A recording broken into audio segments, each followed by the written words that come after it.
대동강의 기적 만들기. 북한 노동당 시장 경제할 수 있다. 7회.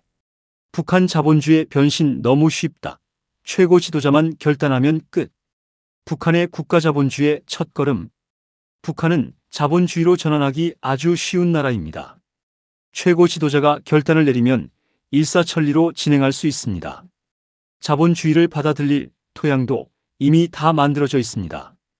그만큼 자본주의에 대한 흡입력이 강하기 때문에 엄격하게 억제하는 것입니다. 한국을 의식하여 환상을 차단하고 체제 결속력을 다지려고 사형까지 불사하며 강력하게 처벌하고 있는데, 이런 과민성 정책에는 자본주의의 급속한 확산이라는 배경이 깔려 있습니다. 하지만 북한 지도부는 다시 곰곰이 생각해 볼 필요가 있습니다. 한국 등 외부 세계를 상대함에 있어서 체제에 미칠 실질적 영향에 대해서 두리뭉실한 선입견과 억측이 주는 막연한 두려움이 진취적이고 합리적인 생각을 맡고 있지 않은지 말입니다. 하나하나 사실을 쪼개어 들여다보면 각각의 진실이 보일 것이고, 그 진실들을 다 모으면 전체적인 그림이 나옵니다. 연역적 사고가 아닌 귀납적 고찰이 필요합니다. 사회주의에 위배된다. 유일사상체계에 어긋난다. 이런 식으로 정점에서 결론부터 내리면 아래로 내려가 볼 수 없습니다. 사상적 틀거리에 얽매여서 다른 생각을 해볼 엄두를 못 내게 되어 있는 체제에서 그래도 지도층은 자신은 물론이고 나라와 인민의 운명을 책임지는 입장에서 사고의 지평을 넓게 열어두고 시야를 멀리 두어야 하지 않겠습니까? 물론 그러고 있지만 상황이 여의치 않을 수도 있습니다. 교조적 사고의 틀에서 벗어나 실사구시의 태도로 원하는 것과 현실의 괴리를 조목조목 들여다보고 때로는 현실을 반영하고 때로는 원하는 것에 맞추는 조율을 하다 보면 목적에 맞는 보다 좋은 해법들이 보일 것입니다. 북한에서 건드릴 수 없는 제1의 원칙은 수령의 유일령 도체계를 지킨다는 것입니다. 좋습니다. 그런데 유일체제를 지키는 것과 사회주의는 사실 아무 관련이 없습니다. 유일체제와 자본주의는 대립되지 않습니다. 대립되는 개념은 민주주의이지 자본주의가 아닙니다. 사회주의는 유일체제를 전제로 하지도 않고 유일체제가 꼭 사회주의여야 하는 것도 아닙니다. 그냥 물려받은 유산일 뿐입니다. 사회주의 이념 때문에 체제와 나라가 어려움에 처해 있다면 다시 생각해 봐야 합니다. 사회주의가 실패했지만 그렇다고 사회주의에 장점이 없는 것도 아닙니다. 자본주의가 경제 발전에 확실히 유리한 기초제도인 건 맞지만 문제도 안고 있습니다. 그렇다면 북한에서 필요한 것들을 골라 조합해보면 어떨까요? 북한이 필요한 것은 유일체제 유지와 경제 문제 해결입니다. 체제 유지, 이렇게 너무 포괄적인 목적을 설정하면 답이 안 나옵니다. 그래서 지금까지 하나를 원하면 다른 것이 문제가 되는 딜레마에 빠져 헤어나오지 못하고 있는 것입니다. 체제는 그냥 실존하는 체제를 말할 뿐이고 그 체제의 내용이 더 중요합니다. 체제를 그냥 기성의 사상적 프레임에 가두고 나니 그 안에 구체적이고 실질적인 내용들이 안 보였던 것입니다. 아니 볼 수도 없었고 볼 생각조차 못했던 것입니다. 그런데 잘 들여다보면 유일체제와 경제 발전은 상충되지 않으며 오히려 생각만 바꾸면 강력한 시너지 효과를 발휘합니다. 사회주의와 자본주의에 대해서 다시 생각해보는 것만으로도 이것이 가능합니다. 사회주의의 장점만 살리고 단점을 버리면 됩니다. 그 공백을 무작정 배척하던 자본주의로 채우면 됩니다. 다만 자본주의의 장점은 경제 주체의 기본적 동기와 활동의 기초 공간을 인간의 본성에 맞게 자연스럽게 부여하는 것이기에 경제체제의 기초를 꼭 자본주의로 바꾸어야 합니다.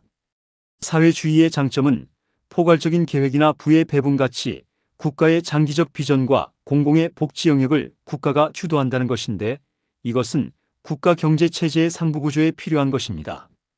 이 두 가지 장점을 조합하면 국가자본주의가 됩니다. 북한이 국가자본주의 길로 가는 길은 이외로 쉽습니다. 자본주의를 인정하기만 하면 됩니다.